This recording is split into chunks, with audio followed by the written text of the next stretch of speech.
All right, all right, all right. How we sounding out there, fellas? You guys got me all right? It's good now. Very Loud and good. clear, baby. Good now? Hell yeah. Well, we're ready to tackle today's episode. Got a couple season ticket holders. We're partying with these guys every single Sunday out at Arrowhead. Evan McDowell and Phil Laporte. Trey, I mean, obviously, we're kind of in a weird limbo part of the season where the Super Bowl is already wrapped. We don't really have anything to look forward to in the short term until free agency here in a couple weeks. So, figure now's a good time as any to recap the season with the guys we've been enjoying it with all year long and sort of talking through, you know, how we got to this point and what to look forward to as we head into the 2024 off season and some of those things that we might want to see the Chiefs moving forward with. So we can start with some news if you want to roll through a couple of those topics. Yeah. First one, my favorite one that's came out in the last couple of weeks is Antonio Pierce coming in with the Mahomes rules, jumping back to the 90s where the Pistons got after Michael Jordan. Somebody sent this to me, as soon as Antonio Pierce said that. And I asked him one question. And the question was, what did Jordan do after that? And I think the answer is easy, right? He still got after it. He still won the ships, and he got that back to back. And if that's the trajectory we're on right now with Pat Mahomes and the way they want to play ball with Pat Mahomes, then I'll play ball, man. But I think I'm pretty fired up for that. And some other stuff here. Higgins gets the franchise tag. Our old coach, Eric Bieniemy, goes back to the college ranks. He's headed over to UCLA to be the offensive coordinator, assistant head coach over there. That'll be interesting, man. And kind of feel for the guy there. I expected him. He should have got his shot at this point for a head coaching gig, whether it would have been successful or not. I can't answer that, but he's well deserving of that opportunity after winning 2 Super Bowls with the Chiefs. But and on top of that, we're working on an extension for Andy Reid here in Kansas City. So after all that talk throughout the last, let's say 2.5 months, where everybody's calling for Andy Reid to, potentially retire after this year, win or lose, everybody's talking shit about everything's going to fall apart for the Chiefs, right? And everything that came together. Spags gets extended. Andy Reid's talking about getting extended now. Travis Kelce's coming back. I mean, the band's back together, baby. The band never broke up. I think that's the important part to note here. There was never a doubt. I mean, this is all Mike Florio, right? This is really just him looking for a story, a way to come at the Chiefs. We've seen him do it multiple times, whether it's Mahomes is underpaid, let's cause a rift there, or it's, hey, Andy Reid, maybe he's going to retire and they're going to hire Bill Belichick. All the BS that's come out of his, his journalism has been purely speculation, and I think this speaks volumes about where Andy Reid's at. There's no chance he's jumping off this train anytime soon. I mean, eating good here in Kansas City. You can ask the cheeseburger man himself. He's loving it. So, I mean, why would you at this point? T Higgins getting franchised, I don't think that's a huge loss for us. There's a lot of people out there that want T Higgins to be a part of the team and for us to go after him. Bieniemy definitely disappointed, but I want to talk about the Mahomes rules because we really haven't had a chance to dive into that on the show. I think that's the most funny statement that I've heard from anybody out in the media is that they have the secret or the recipe for beating the Kansas City Chiefs. And when you look at the last 6 showdowns against these guys, we've won 5 of the last 6, minus that Christmas Day affair, of course. But we beat ourselves. I mean, is the rules to beating Mahomes to score 2 defensive touchdowns? Sure. Yes. I guess that is the recipe, if you want to call it that. I mean, how are you game planning to get those 2 defensive touchdowns or special teams touchdowns every game, Antonio Pierce? I guess that's my question for you. I don't know. What do you guys make of the Mahomes rules statement? I just think it's fun fodder. I mean, come on, like that's some clown talk, right? It's like you got lucky. We had a fucking terrible showing. 2 back-to-back defensive touchdowns, like you said. That's the only way you can do it. You didn't complete a pass after the first quarter of that game. Right. Yeah. You can't scheme an It's a way to offense. beat You had them. one good showing on offense this season. It was against the lowly Chargers. I mean, nobody's scared of you. When they signed him as a head coach, I was happy.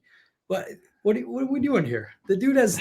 When was the last time that a interim head coach came in and was successful for long term with a team? It just doesn't happen. I'm not scared of that guy.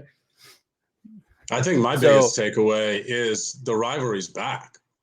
I mean, we're back to the Chiefs Raiders old school, and how great is that? Now we got the coach involved in the rivalry. I mean, you really can't ask for more than that. But I'm with Dan. I mean, all you can do is ask for them to hand the ball off to Mahomes instead of Mahomes taking the snap every Christmas Day, and suddenly the Raiders have the formula to beating Mahomes and the Chiefs. Make him a running back. There you go. There's the formula to beating the Chiefs. Remove 15 from his normal position and put him in the Wildcat. That's how you beat the Chiefs. Exactly. Oh my gosh. I just thought it was hilarious. And, the Jordan rules. Mahomes has 3 rings. All right. They haven't stopped us from getting the championship. That's what the Jordan rules were built for. They kept Jordan from getting to the finals those 2 seasons, 3 seasons that they went up against him. That's not even the same comparison. So they're just kind of, you could argue that got us to the Super Bowl. Yeah. Well, Andy texted Pierce to thank him. Yeah. For helping propel into the Super Bowl. I mean, man, I did not do that. I don't know how that could possibly fit into beating the Chiefs when their head coach is thanking you for your Super Bowl win. That ain't a good sign. You didn't hire the right guy. Oh man, to see that. yeah, that's tough to hear. Especially. I was about to say the same thing. That's tough to hear if you're a Raiders fan right there. Yeah, no kidding. I don't feel too bad for them. It's just not in my DNA. They got a beautiful stadium, and the Chiefs got to enjoy it earlier this month. Beautiful facilities as well. Yeah. Appreciate the hospitality, boys. Exactly. The city was beautiful. The red and yellow confetti they're going to be finding over the next season. I hope someone planted a flag in their locker room. That's how Pierce sold him on the job. I brought a championship to Vegas. That's what you guys wanted. I should be here permanently. Yeah, look at the text. Andy said it himself. Yeah. That guy's got a hell of a resume. Just one interim season in the job. A hell of a resume. Damn. The fiery coach. There's not a lot of fiery coaches that work out, are there? I can't say. Yeah. Interim. Maybe Dan Campbell. Yeah. But he's surrounded by coordinators that are well respected. Yeah. Yeah. I like Dan Campbell. He's done pretty well for himself. Yeah, and he is. And I thought it was all a joke, the whole biting the kneecaps thing too. And it's worked out. But Antonio Pierce, I just don't see it, man. We see it all the time, like with Romeo Cornell that season when he was the interim. The team rallied. They gave him the extension, or that they brought him on to be the head coach. And then it didn't work out. And it's just like you're going to see the same thing with Antonio Pierce. I'm not buying it. Yeah, it's tough for them, man. You to walk into the AFC West and have to play, Patrick Mahomes twice, and then Herbert now with Harbaugh over there. It'll be interesting to see how that pans out. And then you just got the shit show in Denver. You can grab two dubs over there if you're the Raiders. But other than that, you got kind of a gauntlet to run through in the West. But let's jump into the regular season here. Talk about the regular season a little bit. Obviously things started off slow for the Chiefs, specifically with that offense and Mahomes, and the conversations. It seemed like every week we were talking pregame and postgame out at the bus was, man, like what the hell is going on? Who's at fault? Why isn't this guy catching balls? A long stretch there of frustration from Chiefs fans, and we all, sat in our sorrows there at the bus for an hour after the game for several times. And there's nothing worse than sitting at the bus. Yeah, dude, there's nothing worse sitting there after a loss and just talking shit about MVS not catching balls. Let me tell you what, that one hurts. But after seeing that all season, what was the confidence for you guys going into the playoffs, especially after that Raiders game? Yeah, it's a great question. I think that the Raiders game was the first time that I ever wavered from the Chiefs being elite. I think the outlook after that game, though, and the thing that I'd like to discuss was how many teams, even at that point, would you have said if the Chiefs had beaten them, it would be an upset? And there probably were maybe 3 or 4 that fell into that category, maybe 6 or 7 that they would have been underdogs against. But unless you consider a 2 or 3 point underdog win an upset, which I don't really think any of us would call that an upset, I still don't think there were a lot of teams that I would have considered an upset if the Chiefs beating. I definitely think the Ravens and 49ers, ironically enough, would have been in that category. But I don't think there's a handful of teams that would have been in besides them. And so I do think that they still had the opportunity to right the ship, which is easy to say now. They just won the Super Bowl. But even at the time, I think that opportunity was still there because you've always got a chance with Andy Reid and Patrick Mahomes. Yeah. 100%. And rolling into the Miami playoff game, I had us at 100% winning that game. I mean, especially with the cold, the way that they choked against Buffalo, who was depleted as well. I just was not worried about that game. But the games afterwards, Buffalo game is where I was a little bit more nervous. But at that same time, the Buffalo game, they were depleted on defense. They were at home this time. They haven't beaten us in the playoffs. All the pressure was on them.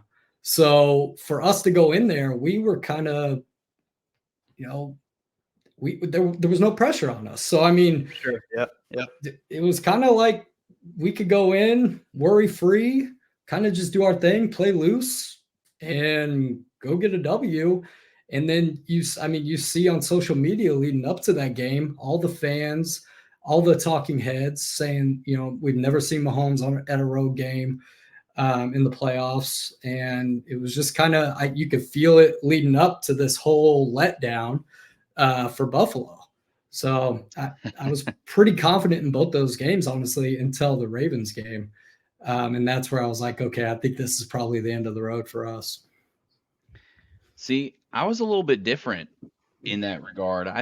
The game that I thought was the most difficult, or I had the least amount of confidence in, as far as the playoff run goes, was definitely the Buffalo game. I felt like they were the best matchup against us.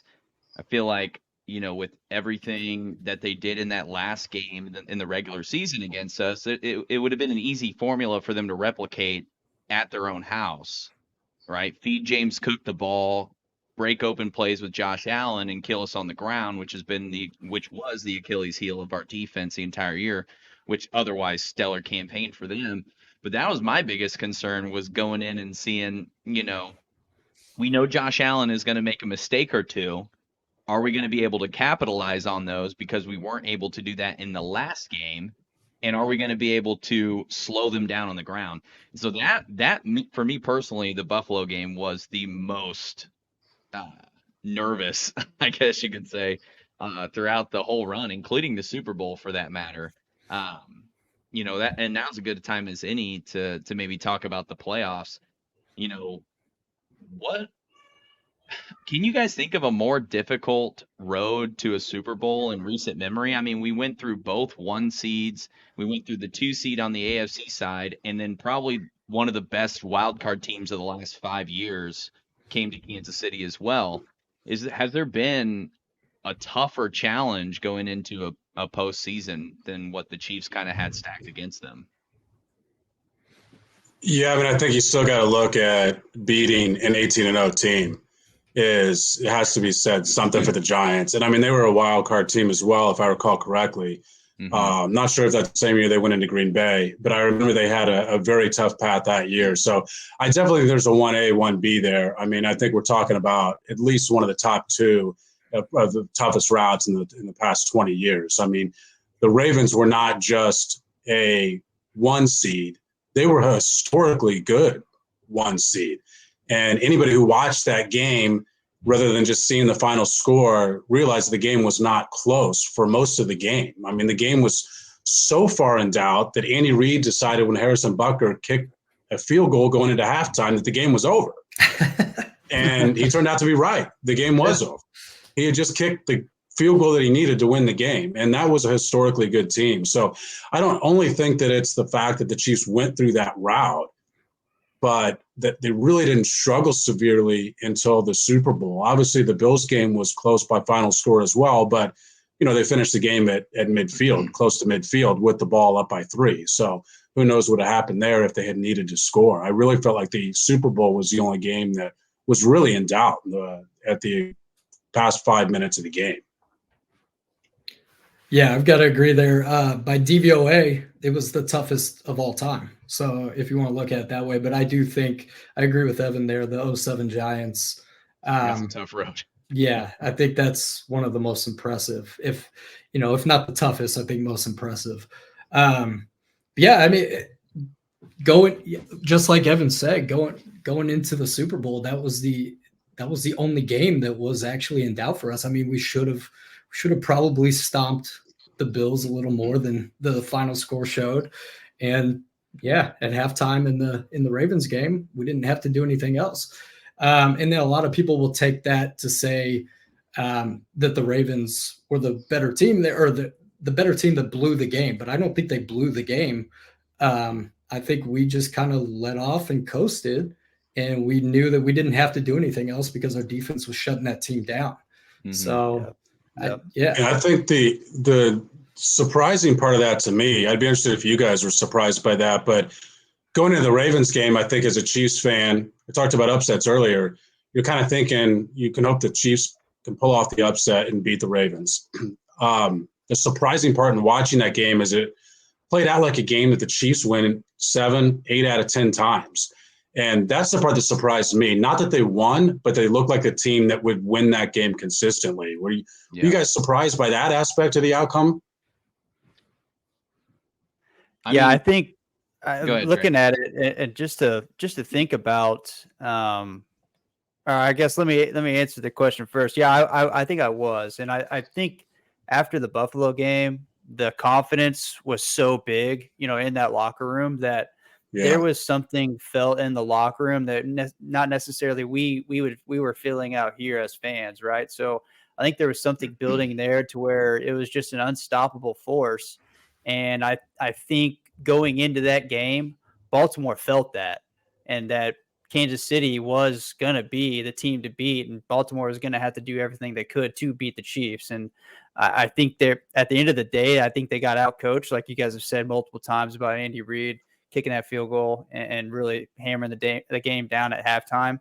And I think there was a factor of just completely beat down mentally, where the Ravens just couldn't come back from that. Because on paper and throughout the season, they were obviously a better team than the Chiefs were.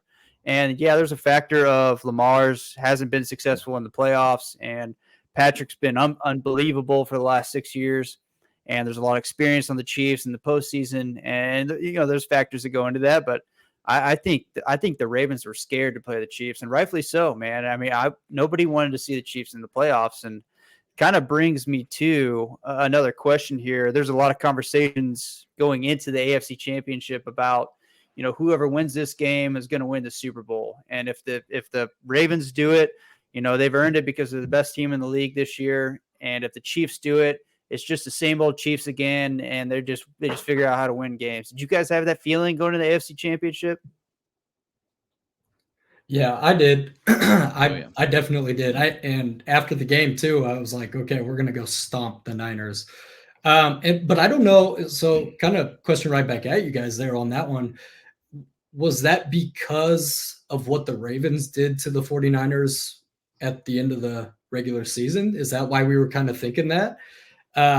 Because that's kind of what I was thinking. The Niners just didn't look like they did most of the season. Yeah. Especially, all the way through the playoffs. They need a couple miracles to win their 2 playoff games leading up to the Super Bowl. So I thought we'd just go in and steamroll them, and whoever won that game was going to win no matter what.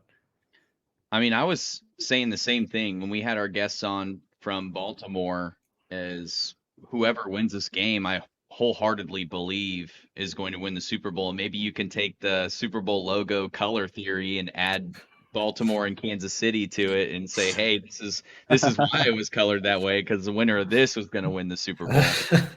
But I wholeheartedly believe that, and maybe that does subliminally play a role in it, right? What the Baltimore Ravens were able to do to the Niners during the regular season. I just the way I initially thought about it, and I'm sure you guys probably feel the same, the AFC is a gauntlet. It is way more difficult to rise out of the AFC than it is in the NFC. And it just felt like, I don't know, it didn't feel like the Niners had the same road to the Super Bowl that we did. Obviously, we had much more difficult time, or much more difficult teams going through to it. But Phil, you touched on something that I totally agree with. It's the Niners didn't look the same, and I'd say that's more on the defensive side and then on the offensive side of the ball. They have all these studs on defense, and maybe that's why Wilkes got the axe within 3 days of them losing that game, their defensive coordinator. But I mean, Chase Young, they grab all these defensive linemen, Javon Hargrave in the offseason before they pull in Randy Gregory. They had obviously Nick Bosa there. I mean, that front seven is daunting. That is one of the more tougher units in the league on paper, and they weren't getting it done. They were letting the Packers own them in their playoff game. The Lions had a very healthy lead against them as well in the NFC Championship, one that, if Dan Campbell maybe kicks a field goal there, we're playing the Lions in the Super Bowl. So, It came down to that. So I mean, as far as the Niners go, they definitely looked a lot different going into it. And I just wanted to touch on that a little bit because I totally agree with that. Yeah, I think it's a classic case of what you believe in, which is, are you looking at a team in totality of the season? Or are you looking at a team and what they've done in the last 5 games? And I don't think there's any question the 49ers had a better season overall than the Chiefs did. But you got to point to what you guys pointed about regarding the playoffs, which is in the last 3 or 4 games, the Chiefs deserved to be the team there, whereas the 49ers seemed like a team that kept escaping each game and surviving and advancing. The Chiefs didn't seem like a survive and advance team. They seemed like they were thriving and advancing. And I think that was a big difference heading into the Super Bowl. And a reason that it seemed, I won't say surprising that the 49ers were favored, but I mean, when you got the greatest better of all time saying that he had the Chiefs favored by 2.5, that's a take notice kind of statement as far as analyzing which team was in a better spot by the time they met in the Super Bowl. And I think the other thing is, in talking about believing the AFC Championship was a Super Bowl, I won't go that far, but I do think part of that is just getting in the mind the fact that Brock Purdy was going to beat Patrick Mahomes in a Super Bowl. And that was hard to picture. Yeah. No, I totally agree with that too.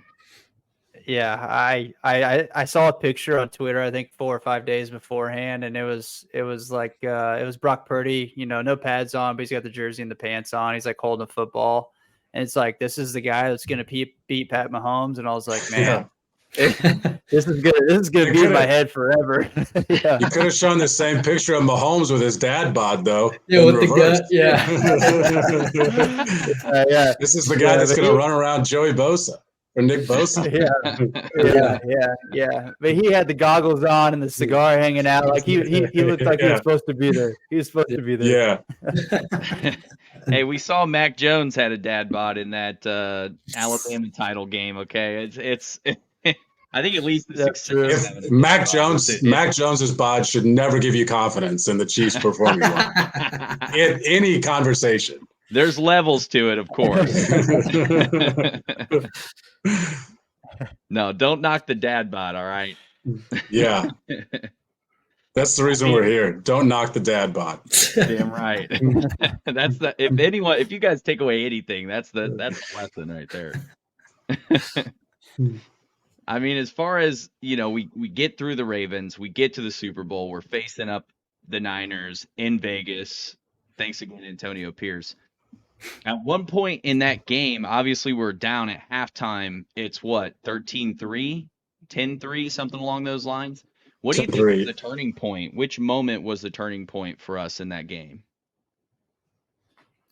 Yeah, I don't think there's any question. It was the muffed punt, the punt off the foot. The Chiefs offense it seemed like had a lot of opportunities in that point to get back to the end of the game because of the way their defense was playing, especially after Mahomes threw the pick and the defense came out and stopped him from even getting a field goal. And then it felt like the Chiefs had possession after possession to get back into the game and couldn't do it. And not only do the 49ers muff the punt, but the Chiefs score a touchdown the very next play.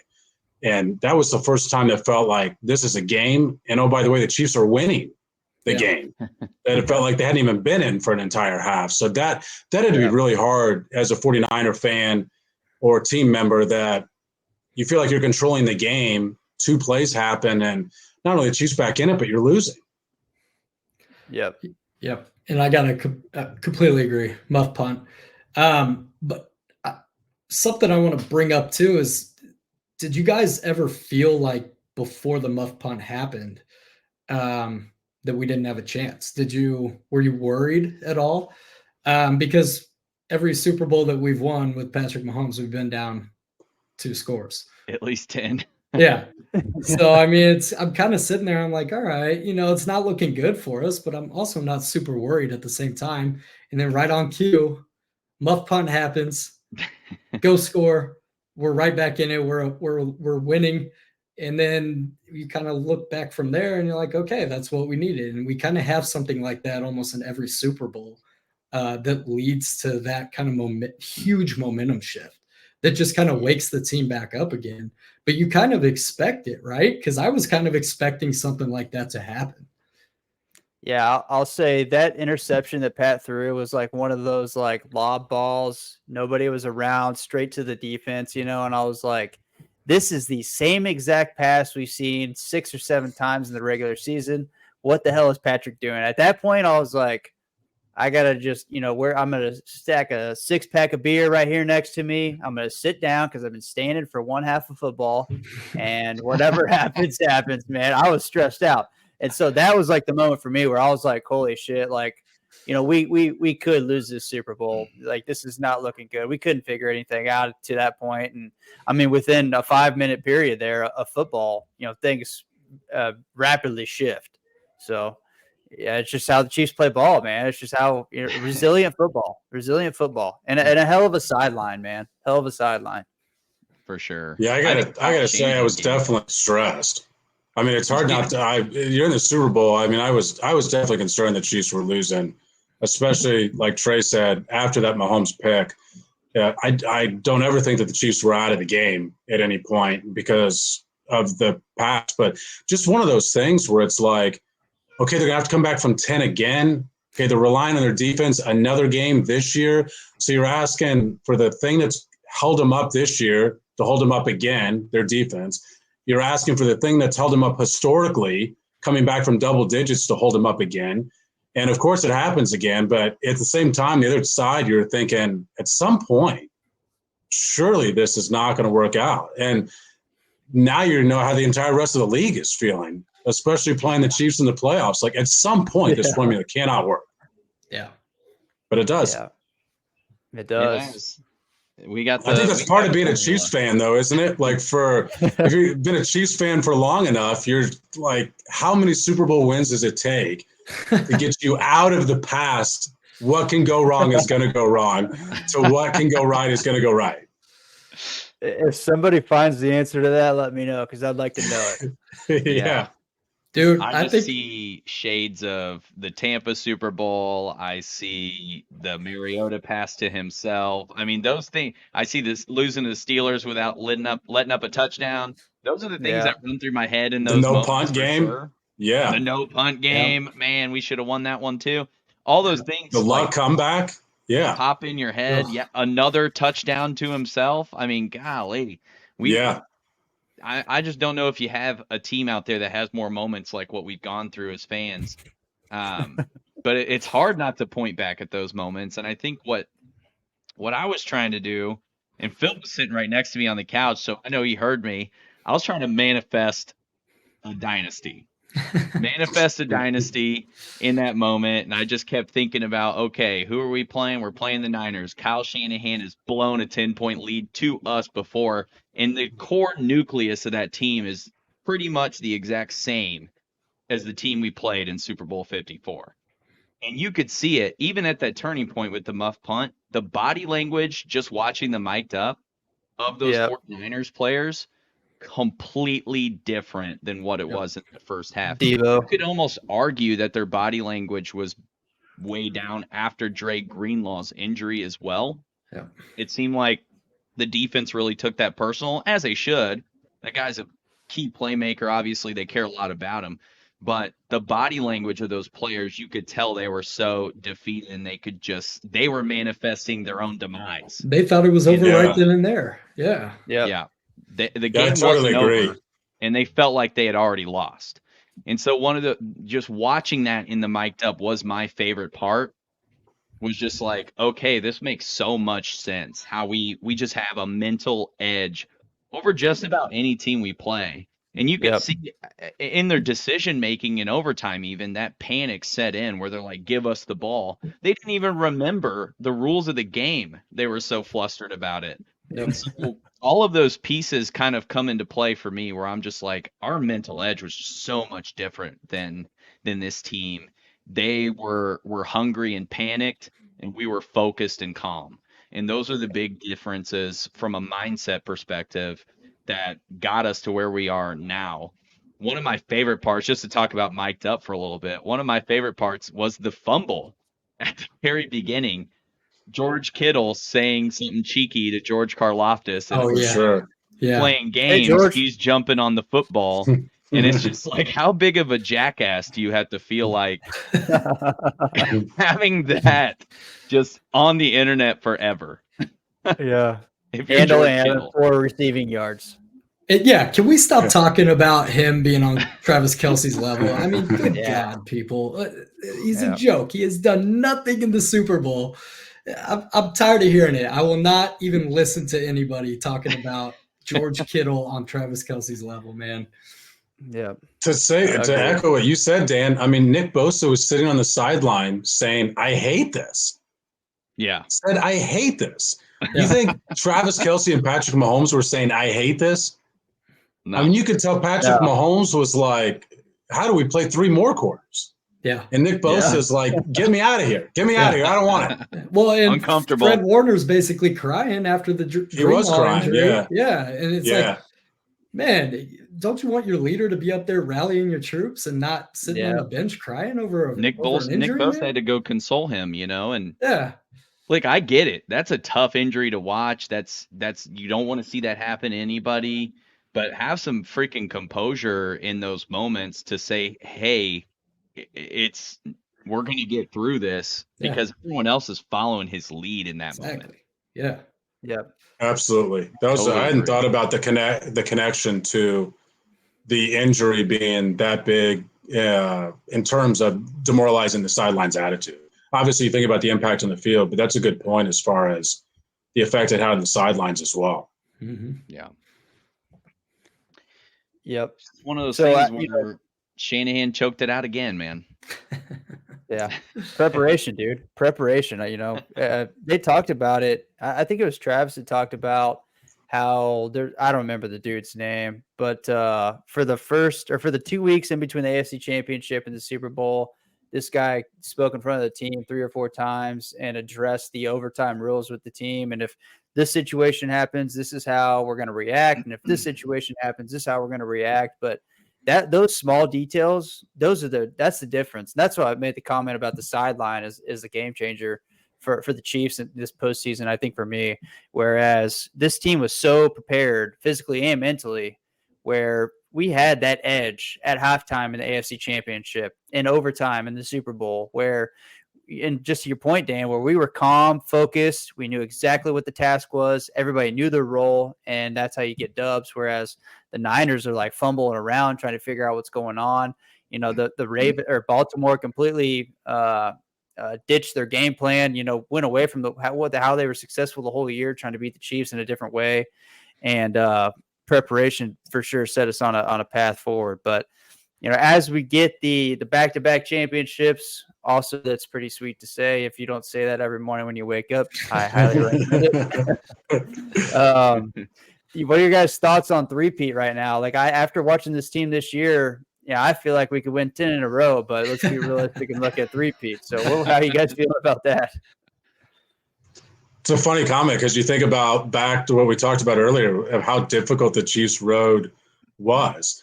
And you even look back and say, man, could they go through that gauntlet every year? How did they do it? And they did it, as I said. Well, I mean, they controlled every game into the last one, but they controlled that one at crunch time as well. As far as three-peat goes, I mean, you can never pick them against the field, but I don't see any reason why you wouldn't pick them as the favorites right now entering the offseason, especially with an offseason where they can really get creative. I mean, this is working with a lot more white space than the Chiefs are certainly accustomed to. Yeah, I think this would be a good one to ask after the draft and free agency's over, to circle back to and see again. But I really like our chances. I do expect the defense to take a step back. I don't think they'll be as dominant next season, but I think the offense is going to take a step forward again. I think we're going to find a couple of receivers. I don't think they're going to be stars. I really don't think we go out and get a star. But agreed. I do think, we'll pick up a receiver or two in the draft, see what they've got. And then maybe that kind of third wide receiver rotational piece or whatever. And then I think we'll be better. I mean, I just think we led the league with 44 drops this season, highest drop percentage in the league. I just don't see that happening again, especially with Brent Veach, how he saw that our offensive line was dismantled after the Tampa Bay Super Bowl, and he went out and fixed it that offseason. I expect him to do that.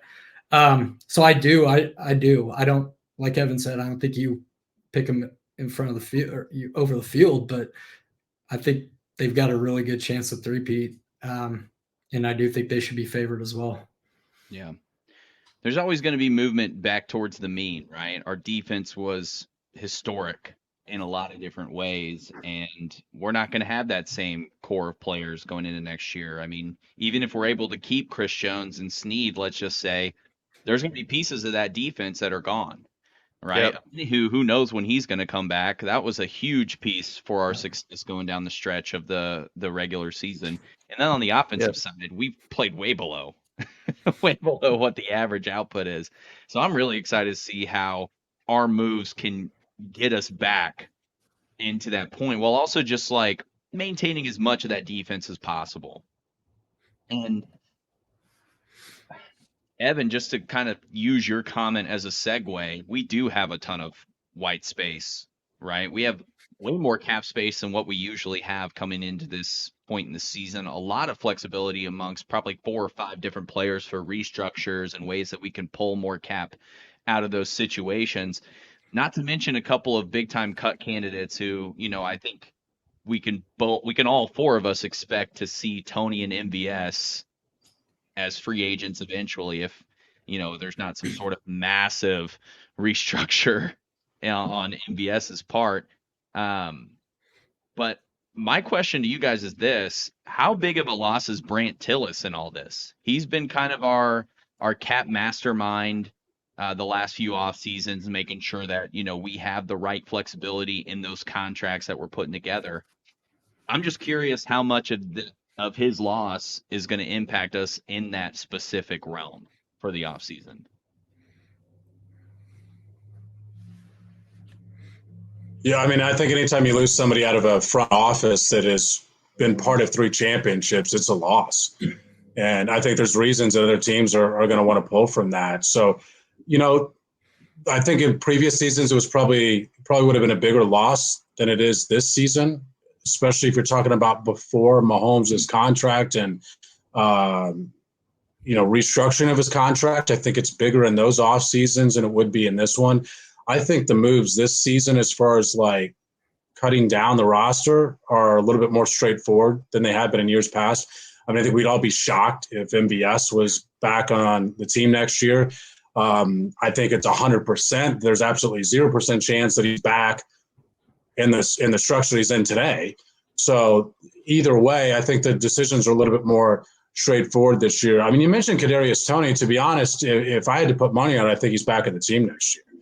And I think he's back in the team because he's a guy that has talent, and I don't think you just discard talent that is still on their rookie contract. And the Chiefs have shown a propensity to stick with guys. and to see what they can get out of guys. And I would be surprised if Tony is somebody they just dump unless they can get something for him. But knowing the track record over the last 8 weeks, and even if you drop it back to the season, I mean, the story of the opening game was Kadarius Toney couldn't catch the pass. And I just think he's a guy that the rest of the league is probably not valuing, and you're probably not going to get much for. And I don't really think that he's a guy that you're going to sell at your low point, because there are skills there with Tony. I don't think the Chiefs have figured out how to get those out of him. I don't know about Tony, man. I think at this point he's probably a lost cause. I mean, he's doing the exact same thing that he was doing in New York at this point. It's like, how much do you want to put up with, especially with a guy that, he's got the ability, but really, where is it? We've seen it maybe 2 times while he's been with us. And one of those times was a called back offside on him. So, I mean, I don't know. MVS, I don't expect to be back unless barring major restructure. But as far as losing Brant Tillis goes, I think that's going to remain to be seen. There's no way of any of us knowing how important he was to the structuring of the contracts in the grand scheme of things. I mean, obviously he was the top dog, but can Veach step in there or fill that role with somebody that he trusts just as much to get things done? But luckily we don't have Mahomes' contract coming up or anything like that we have to worry about. But I would like to see if we can get some stuff done with Chris Jones, honestly, and preferably Snead. But I think I would rather have Chris Jones, one or the other. Woo! I think I want Chris Jones more. Gosh. So I'm going to drop that bomb and let you discuss. You guys are killing me, man. I feel like I'm the only guy on Snead Island over here, man. Let's jump into the – go ahead. No, I think we have flexibility to keep them both. With the cap increase, it was more than what was projected. We're up to 255.4, I think, was the official number that the NFL released. There's room for it, right? With all the restructures that can be made with the cuts and yada, yada, you get to a point where you can have anywhere from 39 to 60, 70 million in cap space. And that's just, assuming we're taking the bulk of those cap hits in the first year of those guys' contracts, which that's not usually how it pays out. It's those later years that really carry the bulk of it. So I could do their demands go up? Do their demands go up with the cap going up? I mean, Chris Jones seemed like a guy that wanted to be the top paid. Does his leverage go up with the cap going up? It possibly could go up. I mean, the thing is, Aaron Donald's been the benchmark for contracts for defensive tackle, and the Chiefs have not shown a willingness to eclipse that annual value for him. Right. Chris Jones is 30 years old at this point, or at least he will be at the start of the 2024 season if he's not already. Brett Veach doesn't typically give long-term contracts to players 30. I mean, we've seen it time and time. That's why Tyrann Mathieu left, and he's still playing great football down there in New Orleans. So that's why John Dorsey left as well, because he believed the opposite. Because he was giving guys breaking the bank. And I'm not saying Brett Veach's his methods are perfect, because he gave Frank Clark a contract that was an albatross for us those last 2-3 years that we had him, although he was very impactful and a key cog in our Super Bowl machine in 54 and 57. It's one of those things that we just haven't seen him do.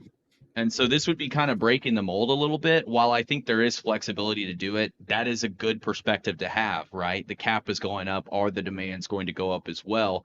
I think Chris Jones, I could absolutely see him being in the 30 to 32 million a year range for whatever team signs him, including the Chiefs. I think we would be able to do that. Snead is the part that I'm a little more curious about, because he's going to get paid. He's going to get paid by any team that has the opportunity to give him an offer. And I just don't know that the Chiefs would be willing to. He's made that clear. Yeah. And my biggest concern with Snead is he's not the age of a typical rookie, a typical guy ending his rookie contract. Yeah. And for a cornerback, I think that's impactful, and that's concerning. You make a great point, though, about Chris Jones and Veach's lack of history and paying people at his position. I frankly think Chris Jones's value today is very similar to what it was 11 months ago. Mm-hmm. He had a season that's almost exactly the season you would have expected him to have. He didn't really outperform it. He didn't underperform it. He probably sits in a similar spot. The two things he does have going for him are the cap increase, so naturally he can say, well, everybody's money should increase. If the cap's going to increase, my demand should increase. That makes sense. The second thing is he has outperformed Aaron Donald, arguably 2 consecutive seasons, but definitely the last season. And he's performed unlike the earlier part in his career when it matters the most. And so I do think he's got a couple things working in his corner to at least come out and make the same demands. I would guess that negotiations start exactly where they left off last year. And I guess the thing I'd be interested in you guys commenting about is if negotiations do start where they left off last year, who leaves the table first? Do the Chiefs leave and say we're not willing to do that offer again? Or does Chris Jones say that offer still does not work for me? I think that conversation leans over to Chris Jones and his side of the table with his representation. I think the Chiefs will come in after winning a Super Bowl, after Chris Jones performing again, and say, here's this package that we would like. I would even think that maybe it's even a little bit better than it was as far as a dollar figure. I don't think the years changed. I think it's more of a 4-year, maybe even a 3-year with some more incentives on the end of that, kind of like what we saw with the sack incentives for him. I kind of like that structure for Chris Jones. He's obviously motivated to hit those milestones if he's got those incentives. But I think if anybody's leaving the table, I think it starts with Chris Jones. And honestly, it could be a long offseason with this contract here with Chris Jones. Excuse me.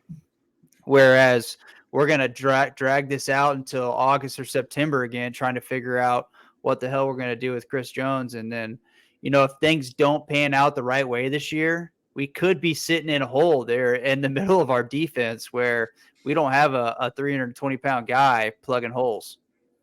So you think they tag him? No, I think Snead gets a tag. Yeah, I would agree with that too. I like Trey said, I think the Chiefs have a number that they like, and it might be a little higher than they offered last time with the cap increase. But I think it's kind of a take it or leave it type thing. I don't think Veach is going to overextend on getting a deal done with him, and I hope he doesn't. As much as I want Chris Jones, I care about the future of the team a lot more than that. I think next season Chris Jones might be just as motivated, if not more motivated. I think that three-peat is something that a lot of these guys are going to want. I don't know if it's enough to make him take a team-friendly deal and come back to trying to get it. I hope it is. But I think if we get him, I'd like to see like a 3-year deal at most. I don't want to go higher than that. And I don't want to hamstring our prospects later on down the road because we tried to overpay and get a deal done long-term with him. But I do, as far as wanting one or the other, if it was gun to my head, you got to choose Chris Jones or Snead. I think Chris Jones is more impactful overall on the defense, and I think he's harder to replace. Just looking at, obviously, Snead's one of the best 5 corners in the league. But I do think what Chris Jones does is just irreplaceable in the league right now. And there's only a few defensive tackles that are even close to that kind of production. And with our history of drafting defensive line in general, I don't feel too confident that we can get somebody in there that's going to have even half the production of Chris Jones. Yeah.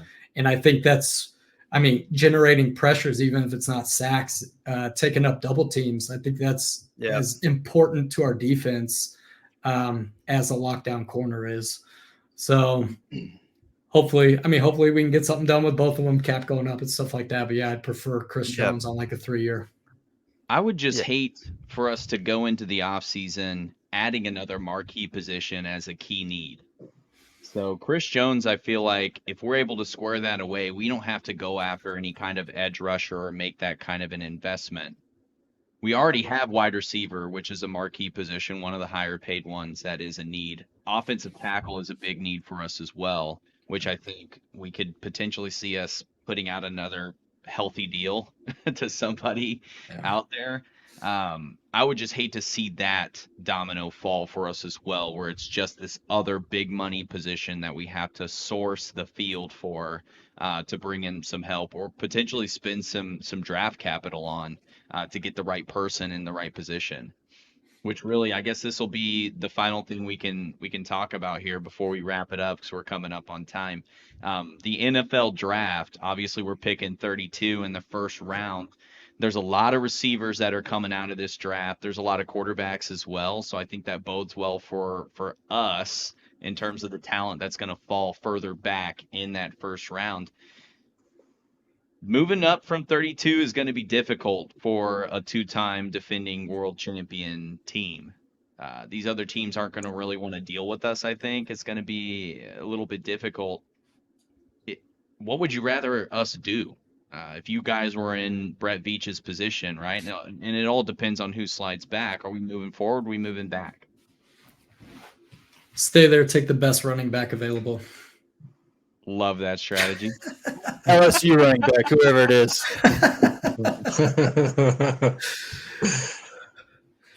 I don't know. Do we have to move in the draft? I mean, because like you said, I mean, it's a deep wide receiver draft. I'm no draft expert by any means, but I do see that getting said a lot. And then tackles. I think a tackle or a wide receiver is what you're looking at for your first pick. Do you guys agree with that? Yeah, I like the tackle move. I think it's going to be. I think it's going to be super. I think it's going to be difficult to get an impactful tackle that late in the first round. I mean, historically, those are guys that are scouted pretty well and go pretty high up. I think that it's just largely dependent upon how the months and weeks shake up leading up to the draft. I mean, we've got the combine, and I think we're going to figure out a lot about expectations on asking prices. And I frankly think the Chiefs have to take advantage of the fact that they're three-time champions and get in that ring chaser market. Get these guys that have been paid in their career, have made their money, and are ready to get the ring. And I think those are the types of positions you can fill in defensive line, in tackle, in wide receiver, where you can get guys that are past their prime that can still be productive. And you got to spend the draft capital on the opposite positions if that's what you need. But they've got to go out and find that wide receiver that wants to win a ring and that wants to shore up his career with that type of success. And that's not the MVS type. And I think that they've got to get away from the quantity of receivers. A couple of these guys will work out for us if we just get 6 of them. I think they need to go out and get a guy that's a proven vet there. And I think an offensive tackle, frankly, I think they can get like a Tyron Smith. And if you believe that Wanya Morris is a capable backup or swing tackle, I think you can be a little bit risky at left tackle. There'll be 3 or 4 injury-prone guys that have been successful when healthy. And I think the Chiefs can dab a little bit in that market where they don't have to overpay. They can get the veteran that it's maybe cheaper because he wants to win, maybe cheaper because he's injured, and say, we expect Morris is going to have to start some games there, but we've got this guy when it matters. And then I think you can fill up those other positions with what you need and put yourself in a little bit more of a best available or trading back situation. Yeah. Do you do another year with Donovan Smith, maybe? Bring back the cohesiveness? Yeah, I think it'd be fallback for me, but I mean, that's one of the reasons I wouldn't be going after a premium guy at that spot. I mean, if you can win with the tackles the Chiefs had last year, I'm not really sure why you'd go out and spend big there. I definitely think wide receiver is a much bigger offensive need for me than tackle is. Yeah, I'd agree. And we don't know how healthy Donovan Smith's going to be next year either. I mean, he'd certainly seem to be beat up this year. Yeah, for sure. Yep, agreed. Neck injury is not one to play with. I mean, and that affects everything. That's going to affect your shoulders, your hips, like everything. So, Tyron Smith definitely getting talked about. David Bakhtiari getting talked about. One of those guys who hasn't been 100% healthy the last couple of years. For me, as long as we have a capable backup, and if the team views Wanya Morris as that player, then I'd be happy to take, a leap at one of those guys for a 1 year, $10 million incentive laden deal kind of situation where they can maybe pick up 13, 14 mil and contribute to what could be a third straight Super Bowl run. I totally agree with that. From the wide receiver standpoint, there's a lot of interesting names that are going to be hitting the market this offseason, and that's before the cuts.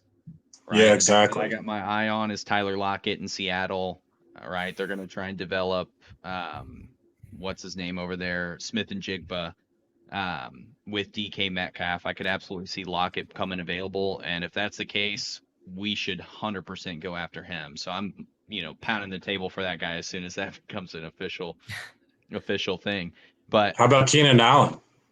Keenan Allen, Mike Williams, both of them potential cap casualties as well. Absolutely. I think Keenan Allen would be a great fit. You got a guy, I think one of the things the Chiefs were missing last year that was under talked about was a guy that could have some chemistry with the quarterback when the play broke down. And the fact that the Chiefs have been relying on that with Travis Kelce has been fine because Travis Kelce's been in his prime.